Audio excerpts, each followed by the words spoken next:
Good evening. We're delighted to welcome you to the Bath Royal Literary and Scientific Institution for this very special event tonight.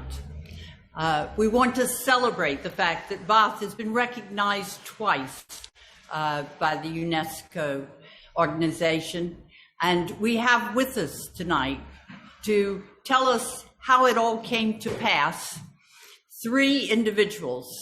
And I will first introduce our main speaker tonight, Professor Barry Gilbertson, who is the chair of the City of Bath UNESCO World Heritage Site. So we're so pleased to welcome you, Barry, and we're looking forward to all of this information about how you got the award.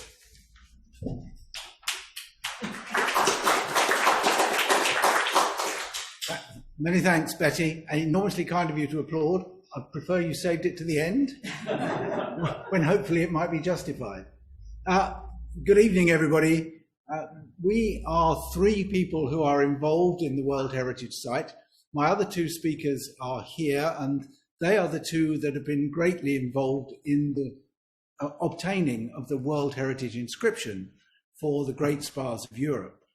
Now, as we go through, I shall be speaking first.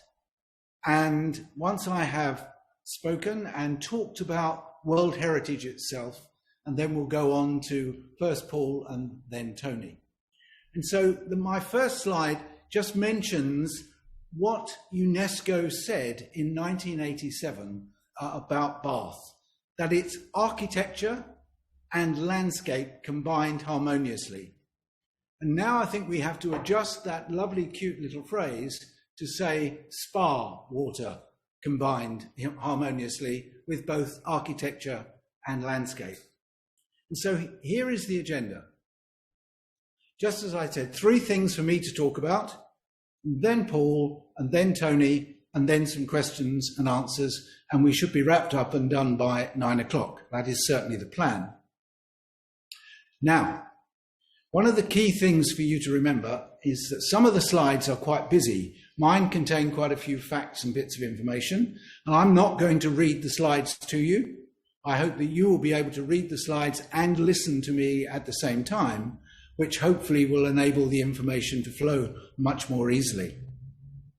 And so, first of all, this observation, and this is your moment to read what's on the screen, while I talk about a tour of South America that I did with my wife a few years ago, in fact, in 2017. And it seemed to me as that when we went from country to country to country, almost everything was the same. It didn't seem to matter what we looked at, whether it was people on their smartphones, Wi-Fi in the hotels, and listening to the music, watching some sport when we were in Brazil, and all of those things, except actually in Bolivia. Because in Bolivia, they still wear their national costume in their daily lives, particularly out in the fields. As the train that we were on went from across fields and more fields and more fields, every little village had a slight nuance of its own local costume. And it was at that point that it occurred to me that realistically, the only two things that differentiate us in the world today are our culture and our heritage. So what is World Heritage? This is another site you can see in front of you from our South American tour. This is a World Heritage site called Iguazu Falls. But before I talk a little bit about the falls, just to give you an idea of why it's so special, let me just remind you of what UNESCO stands for. As you can see on the screen, the United Nations Educational, Scientific and Cultural Organization, which was established in 1945. And it's no coincidence that 1945 was the last year of the Second World War. So this was after the Second World War. And as you can see, the motorbike cyclists outside are desperate to get in here this evening. So in case you haven't heard that, everybody, let me just reiterate that UNESCO was established immediately after the Second World War in 1945. And the phrase that comes to mind when talking about the start of UNESCO is building peace in the minds of men and women. Now, that's hard for us to do here in Bath. It's a much more global thing. So here in Bath, we try to treat our UNESCO World Heritage inscriptions as being an invitation to excel, trying to do everything to the very best of our ability. But where did it all begin? What gave people the idea at UNESCO that they could do something about preserving the world's heritage? Well, if you look at this photograph, if you've been to Abu Simbel, you will recognize the photograph. You'll recognize that these are the temples built by King Ramses II all of those years ago that you can see on the screen.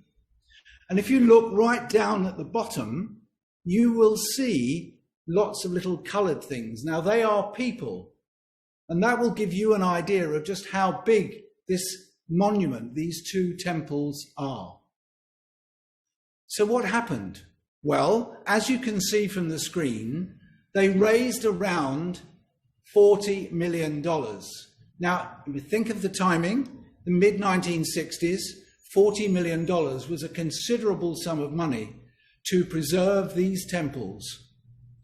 But how did they preserve them? Well, they took the amazing task of picking up the temples stone by stone.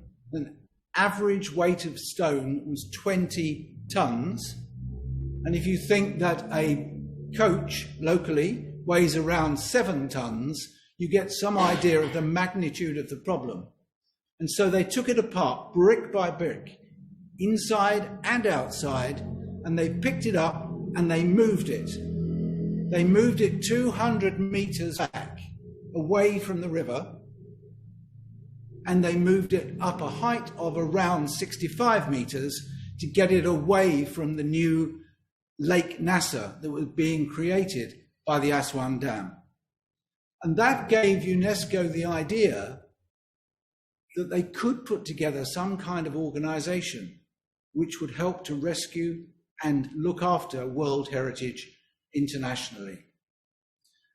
And in 1972, there was the World Heritage Convention.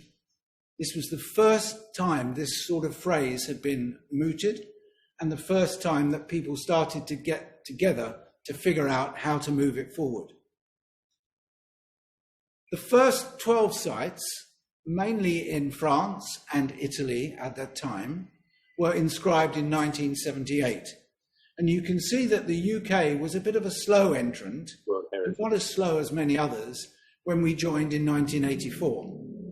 And Bath, the city of Bath, the whole city of Bath, contained within what was then the Bath City Corporation, was inscribed in 1987. Now, why is that important? Well, we were the 6th World Heritage Site in the UK. We were inscribed in the same year as Westminster Abbey, and the year before the Tower of London. So that gives you some idea of the importance and kudos within Bath of being that high up the list here in the UK. And as you can see by looking at the screen, you can see what 167 state parties have agreed to do. Now, a state party is not just a country, but it's also a territory.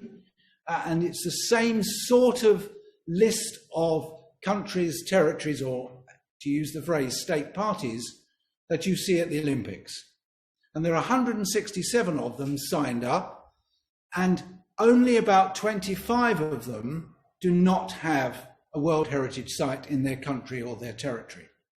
So World Heritage is spread very much around the world, but the commitment is not just to identify and protect and conserve the World Heritage Sites, but to present them to the world and to transmit them on to the next generation. And that's crucially important so that future generations get to enjoy all of the World Heritage Sites in just the way that we do too. Now, all World Heritage Sites have to have attributes of outstanding universal value. And I'm sure you can recognize each of the 4 on the screen in front of you now. And rather than ask the audience here in the room this evening to shout out the names, because we don't want to embarrass anybody who doesn't know the one in the bottom right-hand corner, you can see you've got the Acropolis in Greece, you've got the Great Wall of China, and you've got Uluru in central Australia. It used to be called Ayers Rock, but these days it truly is an Aboriginal religious shrine, and people are no longer allowed to climb it. There are areas on that rock which are Aboriginal men only, and there are areas on the rock which are Aboriginal females only.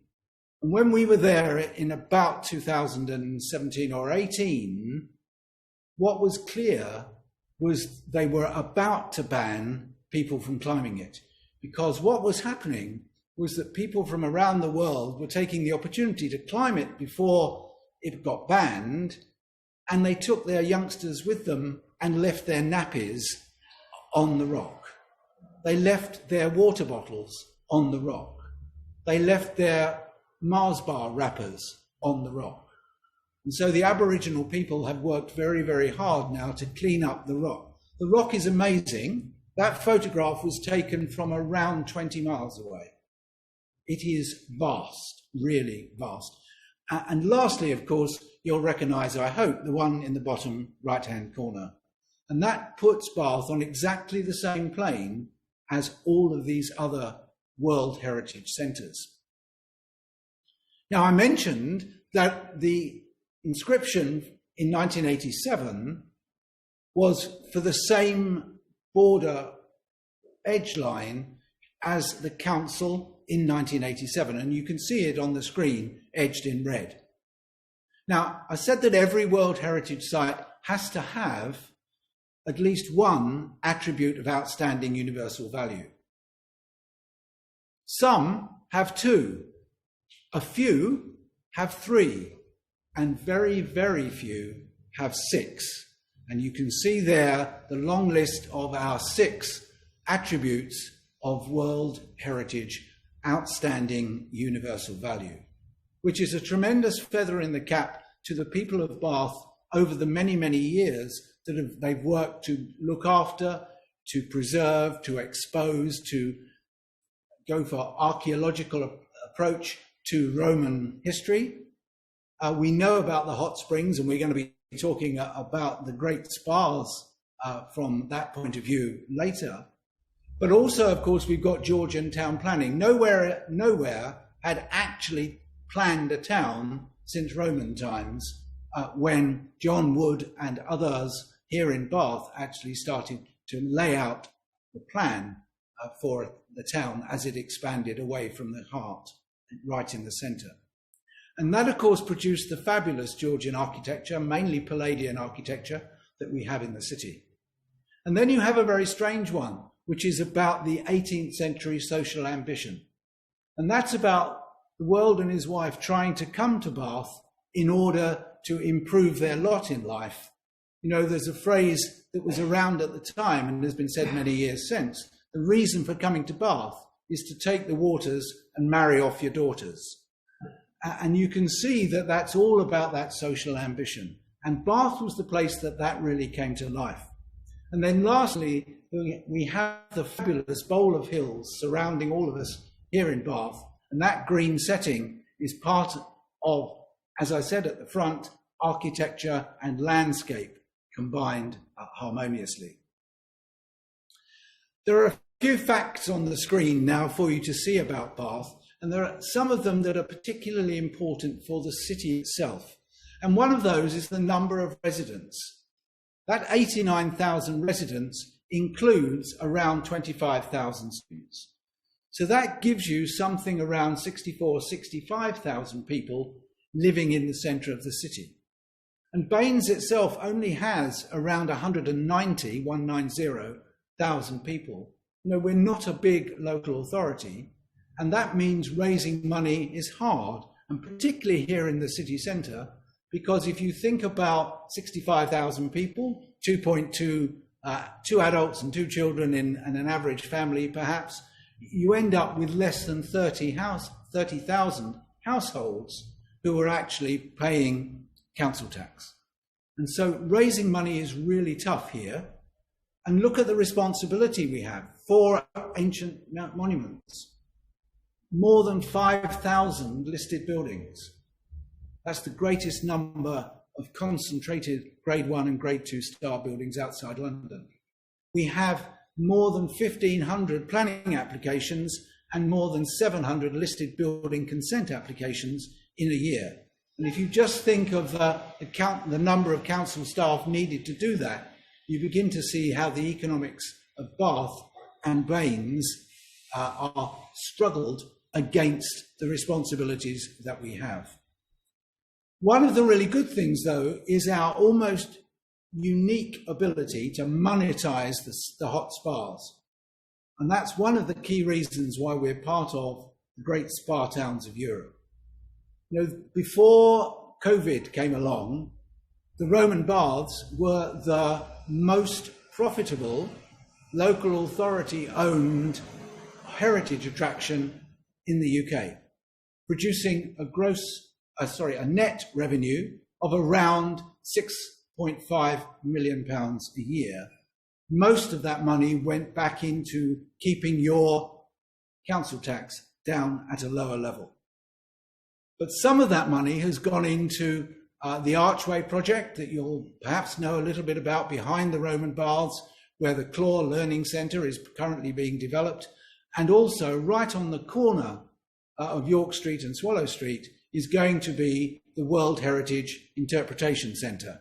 And I really hope that once it is open, sometime in the spring of next year, certainly open, we think now formally by Easter, that you'll come and visit us there and see all the other things that you can do around our World Heritage site. And my last couple of slides are just to get you to focus on why tourism is so important in Bath. Remember that if we didn't have tourism, we would have 2 universities and a very large hospital. There's very little industry, and in terms of office growth, it's very small indeed. And if you look at Bath Quays South that's currently being built, you'll see that even the big new office block that's been constructed is still got to let signs on it. So it's not going to be easy for us here in Bath to find other ways of raising income other than our 2 universities, the hospital. All 3 of those are great for employment, but we need tourism. And in 2016, we had 5.7 million visitors. And 2 years later, the latest figures that we have, that had increased by 550,000. 550,000. That is something in the order of 7 Wembley stadiums full of people, extra coming to Bath during the course of the year. And I divide our visitors into 2 types. The cultural tourists, those that stay overnight, that come to a lecture here at the Bath Royal, or they go to the theatre, or they go to a cinema, or they go to a restaurant, or they go to a pub, but they stay overnight and they put considerable money into our economy. And you can see there on the screen just how much those staying visitors, the cultural visitors, added to us in 2018. £266.5 million worth of money into our economy. At the other end of the scale, you have what I call our kiss me quick tourists. These are the day visitors. That's not to spurn the day visitors, but some of the day visitors clearly come in a coach. They get out of the coach and take a few photographs. They get back on the coach and they go off to Stonehenge or Warwick or somewhere else without spending almost any money in the city. The average spend might be around £15 for a day visitor, but it's more like £150 for an overnight or cultural visitor. And lastly, at the bottom, you can just see the number of where we sit in terms of towns and cities in the UK most visited. 11th, the 11th most visited town or city in the UK. Just us here in Little Bath. And the last 2 slides really drive home the consequences of that. My son and I go off each year to try and watch some football. We're Fulham supporters, and some would say that we don't see great football at Fulham. I'd argue with that. but we also like to go and see some football elsewhere. And a few years ago, we were in Amsterdam at the Rijksmuseum, at the Van Gogh Museum, and we were sitting having a cup of tea and thinking about the number of people. And as you can see, 813,000 residents, and they get around 14 million visitors a year. So more than twice the number of visitors that we get, but look at the size of their population. And that works out, as it says on the screen, at 1 resident to 17 visitors. And you'll be horrified to see the statistics that we calculate for Bath, which is something in the region of 1 resident to 98 visitors. And what that means, of course, is that those 98 visitors are all around us. They're in our public realm. They're on our streets. Their cars, their buses are on our roads, on our pavements, in Queen Square, all of which is great. But of course, what that's doing is degrading the public realm, and it makes it more and more difficult for the local authority to keep the streets clean. It makes them more difficult to keep the pavements trip-free. It makes it more difficult to resurface all of the roads, to plant more trees and all of those things. So remember, Amsterdam at 1 to 17 compares to us at more than 5 times that, 1 resident to 98 visitors. Now, the screen should not have gone blank, so that's a concern. Ah, there we are. What I was going to finish on was just to stress the importance of our World Heritage inscriptions, because without them, we wouldn't be able to honour our past, and we wouldn't be able to look forward with confidence to looking after, improving and caring for the beautiful city of Bath. So thank you very much for my part. That, I hope, sets the scene. Now to move on to the 2 particular experts we have this evening who have been involved in great spas of Europe since the inception. So my first words are about Paul. And Paul was working as a heritage consultant when he and Tony, sitting next to him, attended an exploratory meeting in Paris in January 2011, so 10 years ago. And this meeting had many of the mayors of famous European spa towns. 2 years later, Paul was appointed as the Secretary General of this group of great spas, which is a position he still holds today.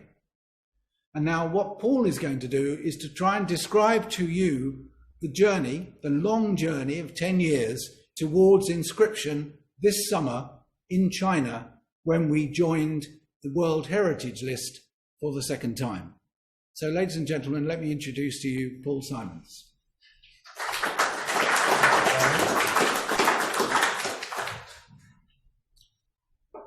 Good evening. Thank you, Barry, for that very flattering introduction. I'm going to tell you about 10 years' work in 20 minutes. So you'll have to bear with me if I canter through a little bit, because it's been an amazing journey, and it's a journey at times we thought we'd never achieve. The goal was too far away and too complicated, and it still is very complicated.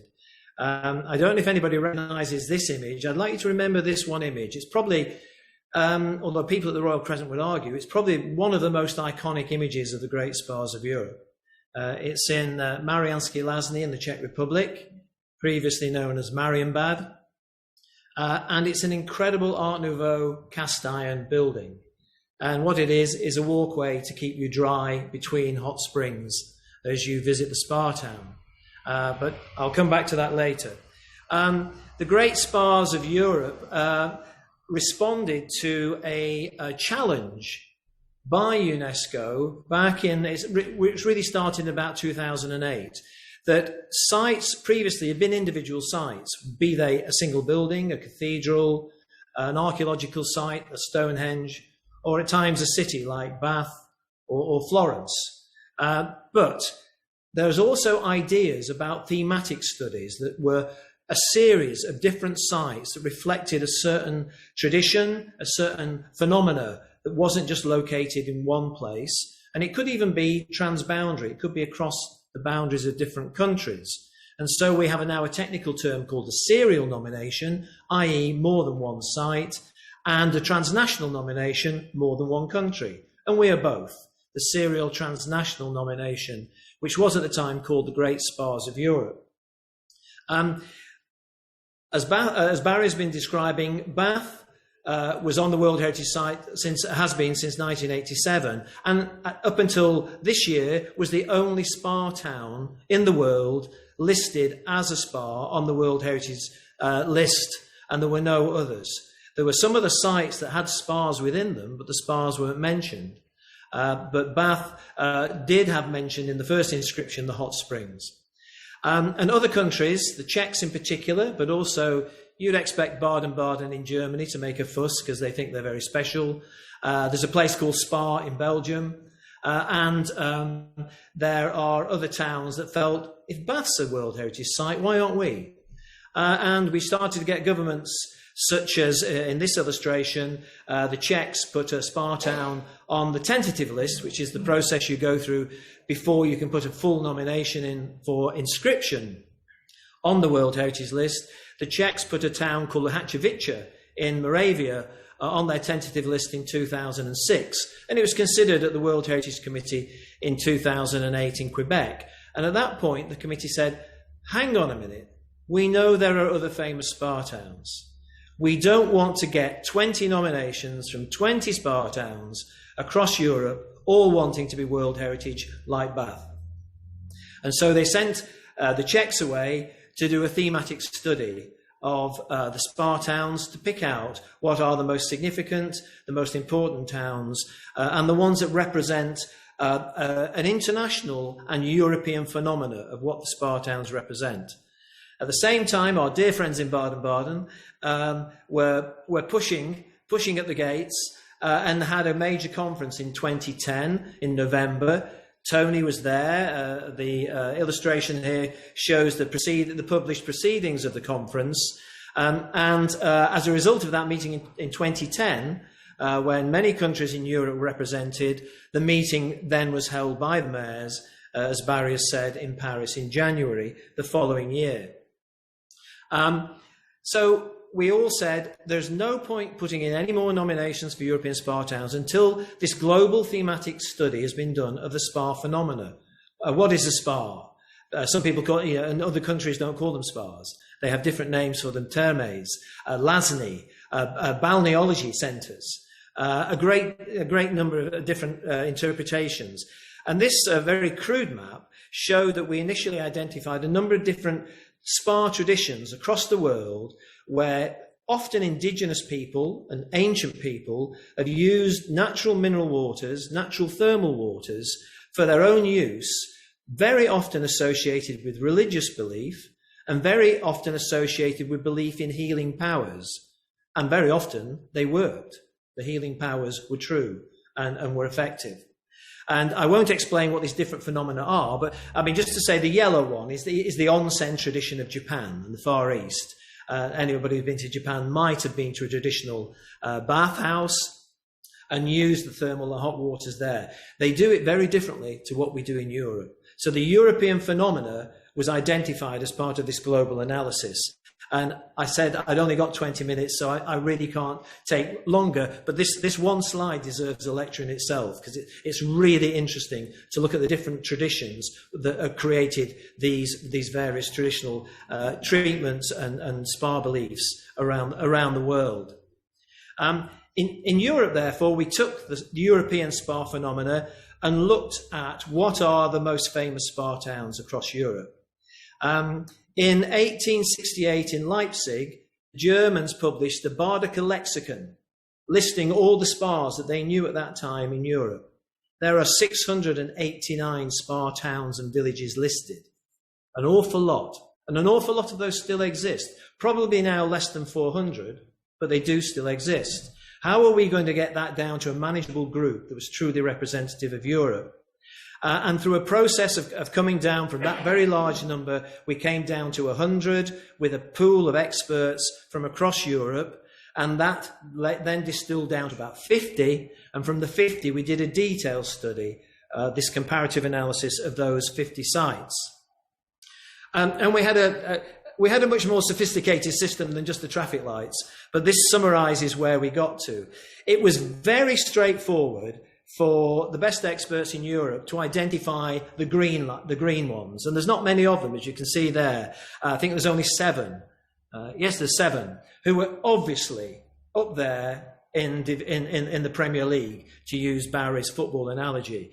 And right there, Bath is appearing at the top. And in all the studies, Bath always came out 1 or 2 in terms of a number. The red ones are clearly, they don't have the international impact. They're not famous. They didn't develop an international clientele. And many of them are now in a serious decline and are not thriving. And some are not even practicing as spa towns. But in the middle, we had the amber, the yellow group that were worthy of further study. And 1 or 2 of the mayors of these cities were really pushing very hard to be included in the final list. And again, Barry was very polite about his introduction to World Heritage at the start tonight. But heritage is an incredibly political business these days. It's about your national identity. And what I often say is, we represent 7 countries on the Great Spas. 5 of those countries did not exist in the mid-19th century when some of these spas were at their height. Some were in Prussia, some were in the Austro-Hungarian Empire. Italy didn't exist as we know it. Yeah. And therefore, the way they use it now politically for their identity is really quite curious, because they didn't exist at the time. And it's very political. So we had a lot of pressure to look at these 7 towns again, these towns again in the yellow area, and give them a second assessment. Only Bath is in the green ones in the UK, but you'll see in the yellow, if you can just about see them, there is a place called Buxton and a place called Harrogate in the yellow list as well. One could argue very strongly that Buxton should be in this list, but it didn't make the cut and wasn't supported by Historic England. Because at the end of the day, if your site, your property is going to be put forward to UNESCO as a formal nomination to the World Heritage List, it has to be supported by your government. Only governments, only state parties sign the World Heritage Convention. Bath doesn't sign it. Counties don't sign it. Regions don't sign it. The national state party signs it. So we have to persuade our governments to put our names forward. So we were looking at the OUV. Barry's described the OUV of the 1987 nomination of Bath. And we believe that that story was correct and was what was understood of Bath's heritage in 1987. But ideas of heritage change. They change all the time. We do more research. We learn more things. We get cleverer, maybe. And therefore, these new ideas should be brought into our reinterpretation, our re-understanding of our heritage. And we should use that to tell new, fresh stories. And one of the clear stories of a spa is, it's not just architecture. It's not just parks and gardens. It's based around natural springs. But what were the waters used for? What were those buildings used for? They might be great bits of architecture, but what happened inside them in a spa that makes the building special and deliberately built for a spa function? A function that, as well as being fashionable and attracting the rich and the famous, the aristocracy, the royalty, and then throughout the 19th century, the emerging middle classes and the bourgeoisie, because they had money to spend in your spa. But spas also have a tradition of providing healthcare for the ill, the elderly, and poor people. And we all know the story of I hope we all know the story of the Mineral Water Hospital in Bath, funded by public subscription, opened in 1739 as the first national public hospital in the United Kingdom. And that was to enable anybody who was ill, and whether they were poor or not, if they could get to Bath, they could be treated in that building. And we've learned a great deal more. Again, I'm not going to read out all these points, but we've learned so much about what the spas actually represented. What's the true function of a European spa town? And the most important thing was, although we were talking specifically about a piece of history from the 18th century, initially through to the Great War of 1914, and then we extended that into the 1930s for specific reasons, which we may talk about in the Q&A session. But during that period, the spas were alive and have kept alive. That tradition's kept going.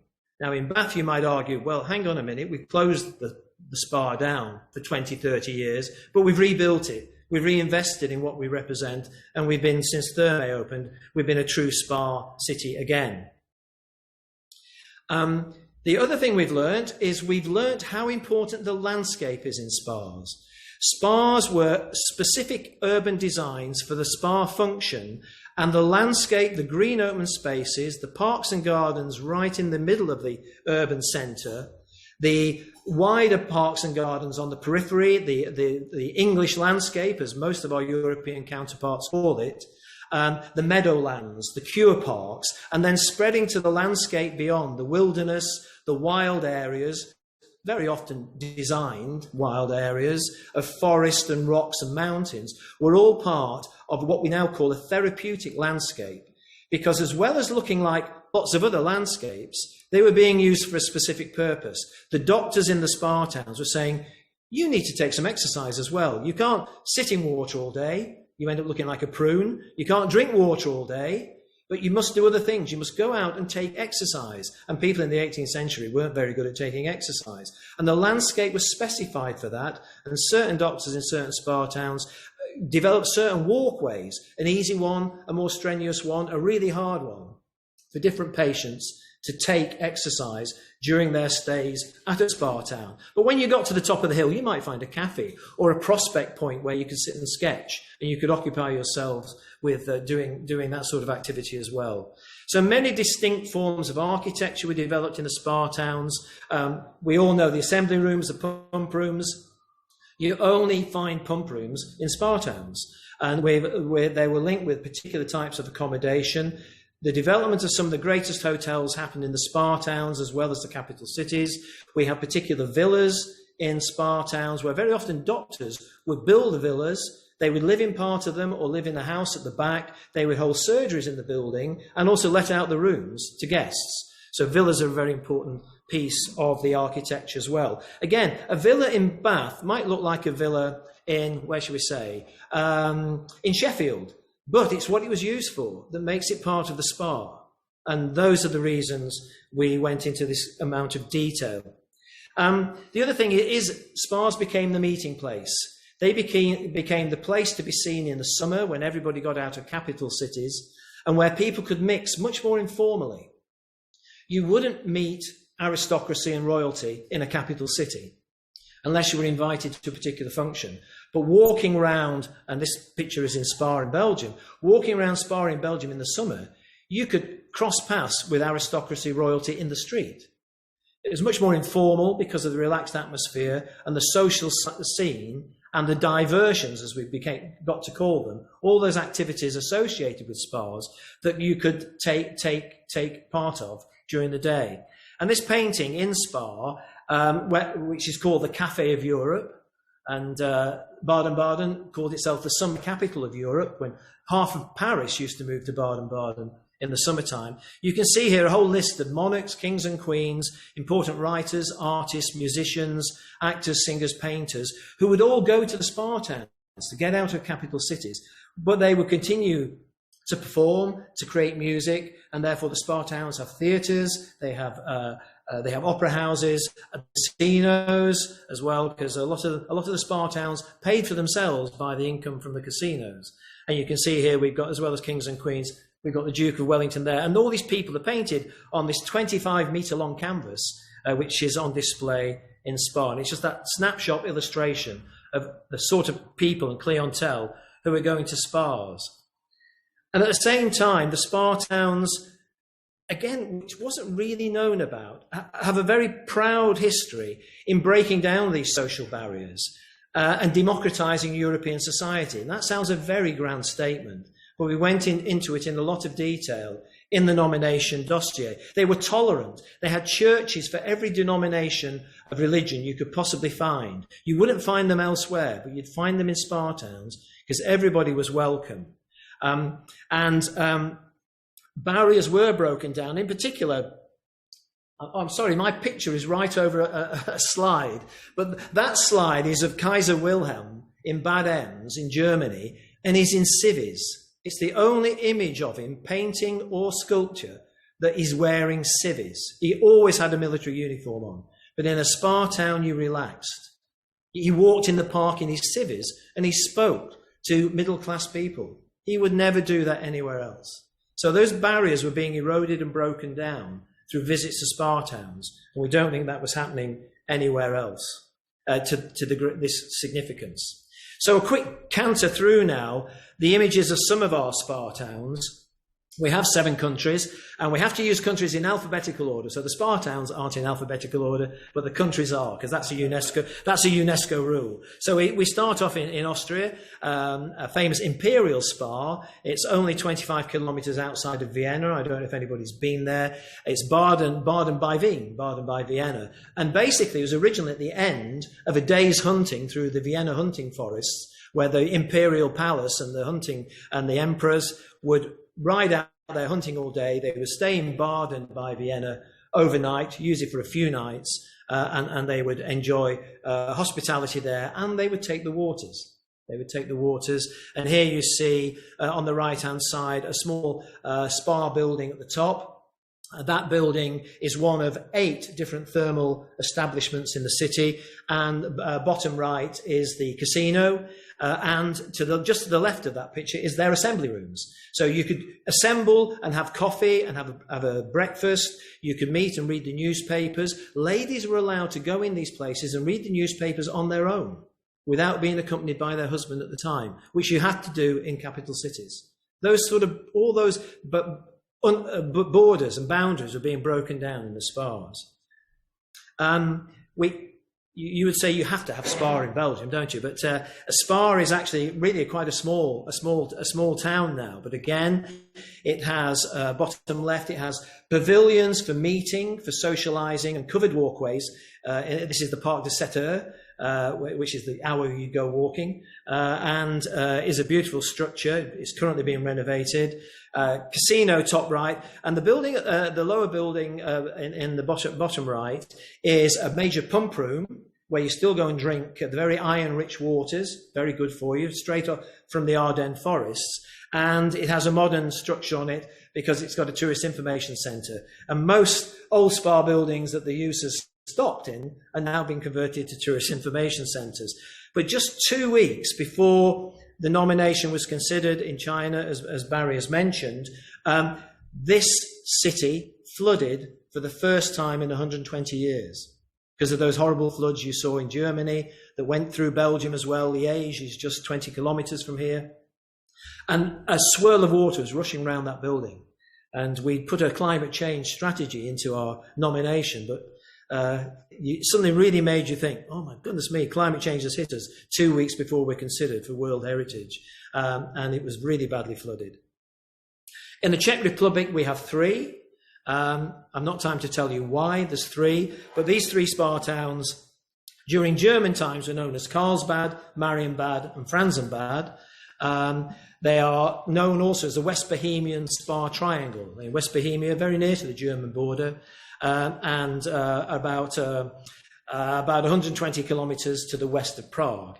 And here there's a picture from each. And the bottom right picture here is the outside of that first picture we saw of that amazing curved, covered arcade and walkway, which had little gift shops along it. Because again, if you came to a spa and you had some money, you'd perhaps buy some special gifts and a special drinking cups to drink your water in spa towns, which are some of the earliest tourist souvenirs you will ever find.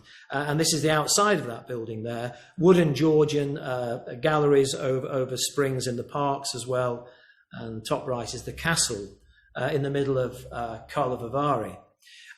Vichy, very French architecture straight away. you can tell this is nowhere else but France just by looking at the architecture.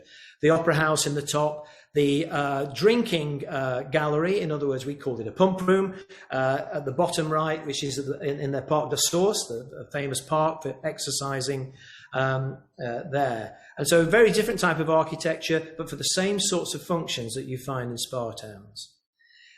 Germany, we have 3 as well. Germany has a federal system, and there's no way they were going to let us get away with 1. So we have to have Baden-Baden, and quite rightly so. Baden-Baden here is illustrated by the interior of the grandest casino in Europe, built by Parisian investors, because when everybody left Paris in the summer, they wanted them to come to Baden-Baden, so they built them the grandest casino you could imagine. Then they built a theatre by two French brothers investing to attract and keep business there. But I haven't time to mention everybody, but the bottom right one is Bad Ems on the River Lahn, which is a tributary from the Rhine at Koblenz. Very few people know of this place. It's fascinating. The original spa was in the medieval castle and was later rebuilt on the banks of the river, and it's well worth a visit. Each of these spa towns have different qualities. They bring something special to our nomination. They all make what we call in UNESCO language a substantial contribution to the outstanding universal value of the whole series. My last slide is the 10th spa town, Montecatini Terme in Tuscany. It's virtually halfway between Pisa and Florence, and very easy to get to. And this was designed, these buildings were designed before the Great War, but because of the Great War, they didn't get built till the 1930s. So they're almost that end of that great renaissance of 19th century architecture in the spa towns. And at this time, spa towns were competing with each other, so their image was reflected in architecture. They were always looking for different styles, different images to reflect what they were. And this is the famous Tituccio baths at the top of this great green swathe of English landscape, as they call it. And again, bottom left, you cannot really see it in the trees, but there's a funicular railway there going from the spa at the bottom of the hill up to the medieval hill town of Montecatini Alto up on the hills. So what's so good about Montecatini Terme? It had the strongest mineral water in Europe, and that has certain effects on you when you drink it. And it was famous because it had more toilets than any other spa town. And they used to use that in their promotional material to attract business because it was a unique selling point of theirs. And you can imagine how it worked on your digestive system. It was instantaneous and very effective. And so I'll just add one other thing that I think I've really missed out is that the spa towns were the first European tourism resorts. They were the first destinations where you left. When you left your industrial city, when you left the capital city in the summer, you didn't go to the seaside, not back in the 18th century, not back till the start of the 19th century did the seaside become popular. You went to the inland spa towns. And by the 1940s, very early, after the railways had connected capital cities, had gone to the great industrial sites of natural resources, industrial manufacturing base, they didn't go to the seaside. The next place the railways went was to the spa towns. And that brought the emerging middle classes into the spa towns as well. And the spa towns truly created what we now know as a European tourism industry. And again, back in 1987, they didn't say that about Bath. But we can say it now because of what we've learned from our nomination. I've left one out. It's not for me to talk about it. So I think we now must move on to Tony. Thank you, Paul.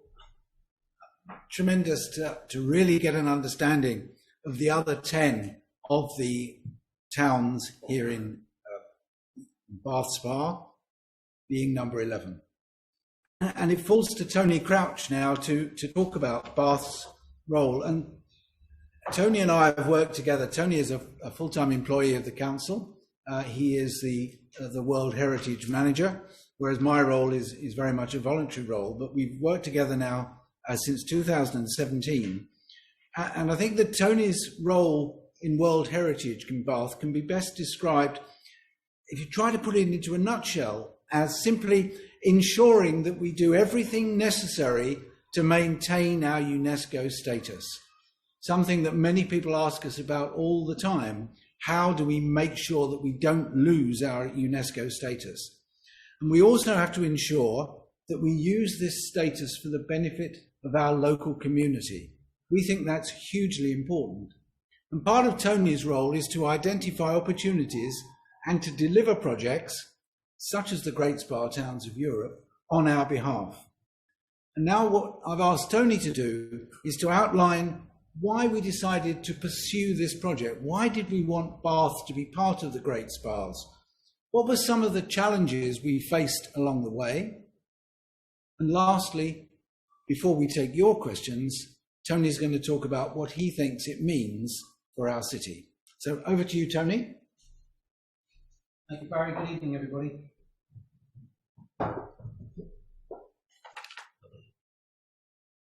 Thank you.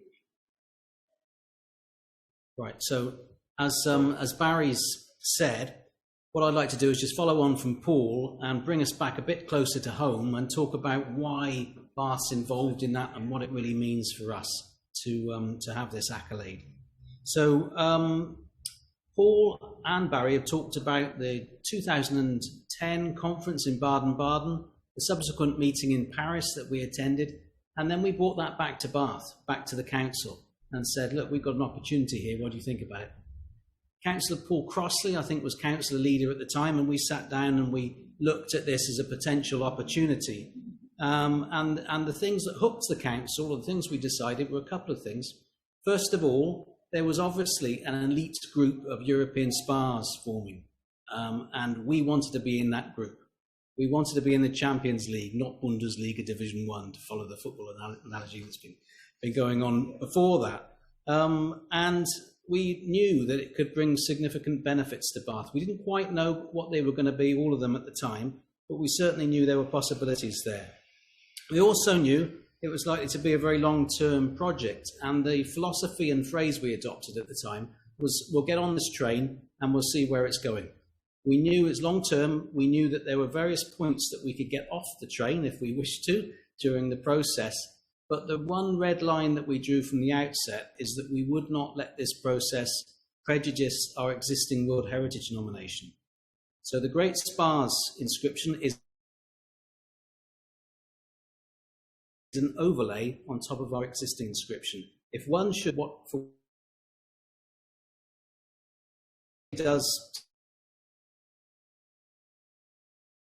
something awful, Liverpool-esque in one place, and they should get struck off the list, the whole series goes down. But that does not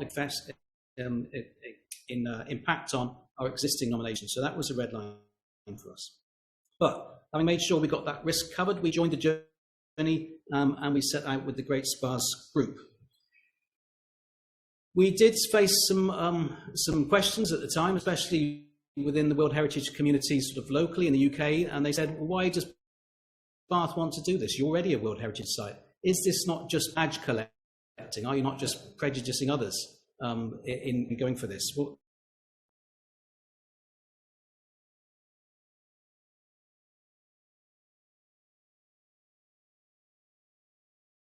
digestion and your blood. So if you went to a drinking spa in the 18th century, living in London, you were probably full of lead poisoning from pewter, cups, cutlery, and they used to strengthen red wine with lead filings, would you believe?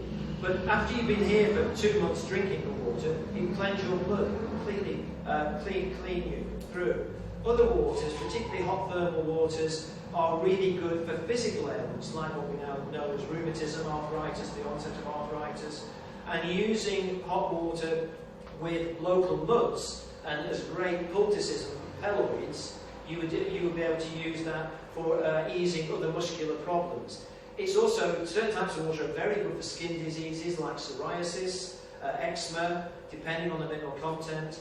And then the Italians developed inhalation, where they atomised the mineral waters for your breathing in to ease problems, particularly children with asthma, but other more serious breathing and respiratory problems. So there's a whole host, there's many doctors' treatises written about this thing, and doctors still argue today about who's got the best water, what's the best for this ailment, what's the best for the next ailment. And the doctors, who were often called quacks in the 17th to 18th centuries, often wrote complete tosh, but it was to sell their water, it was to attract people to their spa, and it often worked in terms of business. Whether it cured many people is another question. Thank you. Are there any more questions from the Zoom audience? No, that's it. So I think, Betty, we've reached the point where I can hand back to you.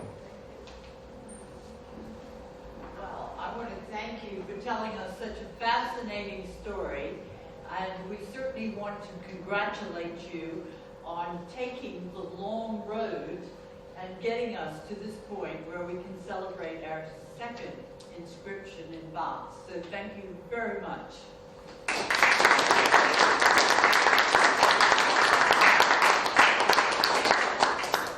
Thanks, everybody. Great to see everybody tonight, and it was lovely to have that round of applause at the end rather than just at the beginning. Thanks very much. Good job. Well, thanks very much for coming. It's a delight to see you all. And thank you, everybody that's joined us on Zoom. I hope you've enjoyed this evening as well.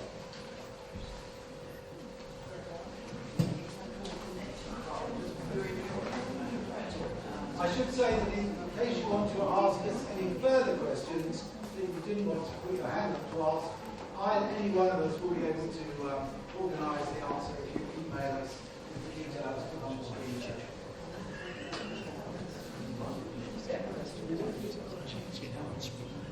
Sorry? As you can see,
The internet. You've got to